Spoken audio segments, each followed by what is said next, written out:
Hi welcome to Sonu Swathi vlogs. అందరికీ good morning. అందరు ఎలా ఉన్నారు? బాగున్నారా? నేనైతే చాలా బాగున్నాను. మీరందరూ కూడా చాలా చాలా బాగుండాలని మనస్ఫూర్తిగా కోరుకుంటున్నాను. అండ్ ఈరోజు వ్లాగ్ వచ్చేసి అందరికీ అర్థమయ్యే ఉంటుంది, గ్రీన్ చికెన్. గ్రీన్ చికెన్ అంటే అందరూ ఏమనుకుంటారంటే కలర్ వేసి చేస్తారేమో అని చెప్పేసి అనుకుంటారు. అలా కాదండి. ఫస్ట్ అయితే చికెన్ తీసుకోవాలి. చికెన్ కూడా చాలా శుభ్రంగా నీట్గా కడిగి పెట్టుకోవాలి. అండ్ గ్రీన్ చికెన్ అంటే ఫస్ట్ కొత్తిమీర, పుదీనా, పచ్చిమిర్చి, దీంతో గ్రీన్ చికెన్ అవుతుందన్నమాట. సో ఇవి తీసుకొని శుభ్రంగా కడిగి తీసుకోవాలన్నమాట. అండ్ 1 లెమన్, ఒక నిమ్మకాయ అండ్ 2 పెద్ద ఉల్లిపాయలు తీసుకొని అలా కట్ చేసుకోవాలి. అండ్ మొత్తం కూడా ఉల్లిపాయలు అండ్ లెమను అండ్ పచ్చిమిర్చి అండ్ కొత్తిమీర, పుదీనా ఇవన్నీ కూడా మిక్సీ చేసుకోవాలి. మిక్సీ చేసుకునేటప్పుడు కొంచెం సాల్ట్ వేయడం మాత్రం అస్సలు మర్చిపోకండి. ఎందుకు అని అంటే పచ్చిమిర్చిలో కంపల్సరీ సాల్ట్ వేసుకొని మనము మిక్సీ చేసుకోవాలి, లేదంటే చేదెక్కుతుంది అనమాట.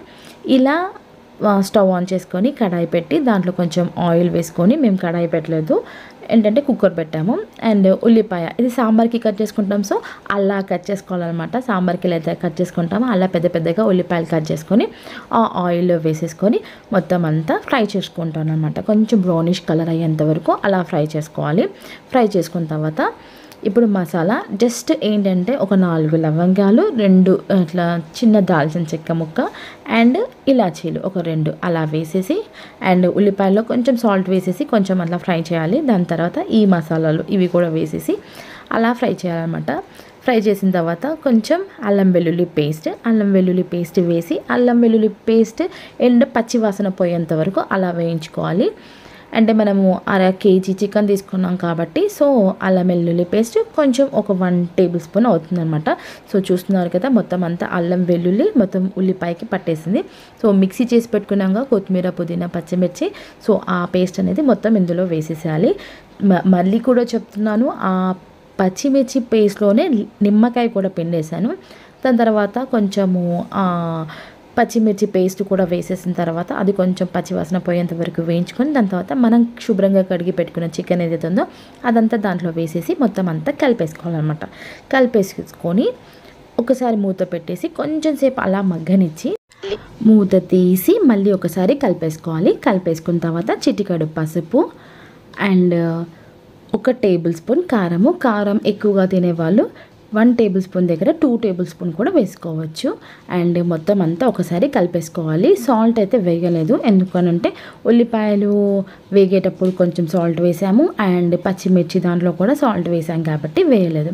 సో మొత్తం ఒక్కసారి అలా కలిపేసుకున్న తర్వాత మనం కొత్తిమీర, పుదీనా, పచ్చిమిర్చి చేసి పెట్టుకున్నాం కదా, అందులో కొంచెం వాటర్ అది మిక్స్ చేసి అదే వేసుకున్న తర్వాత కొంచెం అలాగే గిన్నె పెట్టేస్తాం కదా, అందులో కొంచెం వాటర్ పోసేసి అదే మొత్తం అంతా కడిగేసి అందులో వేసేసి మళ్ళీ మూత పెట్టి సిమ్లో పెట్టి కొంచెం సేపు ఉడికించుకోవాలి. ఆల్మోస్ట్ మొత్తం అంతా చికెన్ ఉడికిపోయిన తర్వాత మొత్తం అంతా ఒకసారి మళ్ళీ కలిపేసుకోవాలి. ఎందుకనంటే వాటర్ అసలు మనం కొంచెమే పోసాము, మీరు కూడా చూసారు కదా, వాటర్ అయితే కొంచెమే వేసాము. ఇప్పుడు మసాలా వేసుకోవాలన్నమాట. చికెన్ మసాలా, సూర్య చికెన్ మసాలా ఇంట్లో ఉంది కాబట్టి అది వేసాము.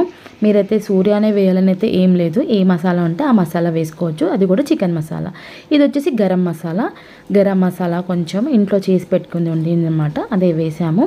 సో గరం మసాలా వేసుకొని మొత్తం అంతా ఒకసారి అలా కలిపేసుకొని ఇప్పుడు లాస్ట్లో పెరుగు వేసుకోవాలి.